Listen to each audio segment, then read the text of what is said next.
आज हम Suzanne Collins की जो मशहूर किताब है द हंगर गेम्स, उसके एक हिंदी समीक्षा पर थोड़ी गहराई से बात करेंगे।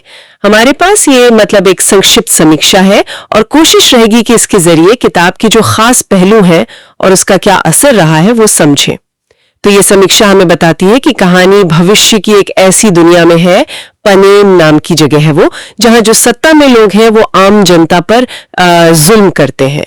सुनने में ही काफी गंभीर लगता है। बिल्कुल। और कहानी का जो सेंटर पॉइंट है वो है एक जानलेवा कंपटीशन, हंगर गेम्स। बिल्कुल। और समीक्षा ये साफ करती है कि ये कोई मतलब ऐसा वैसा मुकाबला नहीं है। हर साल अलग अलग जिलों से 24 बच्चे चुने जाते हैं और उन्हें एक मैदान में छोड़ दिया जाता है जहां उन्हें तब तक लड़ना है जब तक सिर्फ एक बच ना जाए। समीक्षा इसे सीधे सीधे भयावह प्रतियोगिता कहती है। भयावह तो है ही। समीक्षा ये भी इशारा करती है कि जो सत्ता में बैठे लोग हैं वो इसे पूरी तरह से कंट्रोल करते हैं। तो ये सिर्फ क्रूरता है या इसका कोई और मतलब भी है समीक्षा के हिसाब से? हाँ, यहीं पर देखिए, समीक्षा एक गहरा पॉइंट उठाती है। ये महज एक खेल नहीं है, ये सत्ता और कंट्रोल का एक बहुत पावरफुल सिंबल है। जैसे समीक्षा में आम जनता पर अत्याचार का जिक्र है ना, ये गेम्स समाज पर पूरी तरह हावी होने और एक डर बनाए रखने का तरीका है। ये उस दुनिया की सच्चाई दिखाता है, एक डायस्टोपियन समाज, मतलब ऐसी जगह जो बाहर से तो ठीक लगे पर अंदर से बहुत दमनकारी हो। और इसी माहौल में आती है कहानी की हीरोइन कैटनिस एवरडीन जिला 12 से।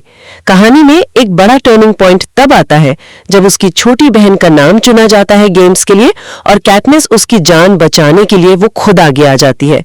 समीक्षा इसे क्या कहती है? समीक्षा उसके इस कदम को सीधा सीधा साहस का नाम देती है, पर यह सिर्फ बहन के लिए प्यार ही नहीं है। समीक्षा इसे एक तरह से उस पूरी बेरहम व्यवस्था को सीधी पर्सनल चुनौती के तौर पर देखती है। जैसे वो कह रही हो, मैं तुम्हारे नियमों से डरती नहीं। यहीं से वो सत्ता के खिलाफ विद्रोह का बीज पड़ता है, जैसे समीक्षा में इशारा किया गया है। अच्छा, तो मतलब एक पर्सनल सैक्रिफाइस कैसे एक बड़े विद्रोह की शुरुआत बन जाता है। और समीक्षा उसके बाद के जो अनुभव है उन्हें संघर्ष और दोस्ती का एक मिला जुला रूप बताती है। शायद इसलिए क्योंकि ऐसे विद्रोह के नतीजे पर्सनल भी होते हैं और सोशल भी, है ना? बिल्कुल। और ये उस बात से भी जुड़ता है जहां समीक्षा कहती है कि किताब इंसानियत पर गंभीर सवाल उठाती है। कैटनिस का जो संघर्ष है वो सिर्फ जिंदा रहने का नहीं है, बल्कि अपनी इंसानियत बनाए रखने का भी है, वो भी ऐसी सिचुएशन में जहां दूसरों को मारना ही जीतने का रास्ता है। समीक्षा के मुताबिक कहानी का प्लॉट मतलब कथानक बहुत तेज और रोमांचक है जो पढ़ने वाले को बांधे रखता है। और लेखिका की जो स्टाइल है वो सरल लेकिन प्रभावशाली बताई गई है। क्या ये रोमांस सिर्फ एंटरटेनमेंट के लिए है? यहां समीक्षा एक दिलचस्प बात पर जोर देती है। देखिए, उसका मानना है कि ये जो तेज और रोमांचक प्लॉट है ना, असल में यही पाठक को इमोशनली कहानी से जोड़ता है। जब आप किरदारों से जुड़ जाते हैं तब समाज, सत्ता और मानवता पर जो सवाल उठाए गए हैं वो और भी ज्यादा असरदार लगते हैं। ये महज एक्शन नहीं है, बल्कि पढ़ने वाले को सोचने पर मजबूर करने की एक सोची समझी तकनीक है। समझ गई। तो एक्शन और भावनाएं मिलकर एक गहरा मैसेज दे रही हैं। मतलब समीक्षा इसे सिर्फ एक थ्रिलर नहीं मानती। बिल्कुल नहीं। समीक्षा साफ कहती है कि ये न केवल एक थ्रिलर है, बल्कि समाज, सत्ता और मानवता पर भी गंभीर सवाल उठाती है। और इसीलिए शायद समीक्षक इसे युवाओं के लिए अत्यंत प्रेरणादायक और सोचने पर मजबूर करने वाली किताब मानते हैं।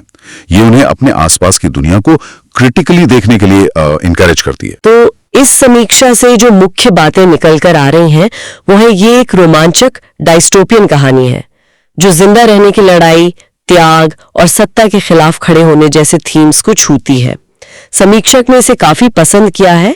5 में से 4.5 स्टार दिए हैं, जो अपने आप में बहुत कुछ कहता है। हाँ, और ये विश्लेषण हमें एक अहम सवाल पर सोचने के लिए छोड़ जाता है।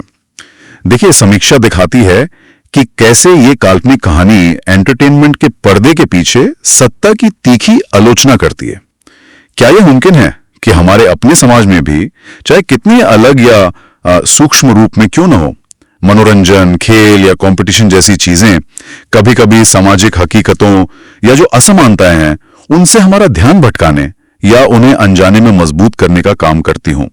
ये सोचने वाली बात है।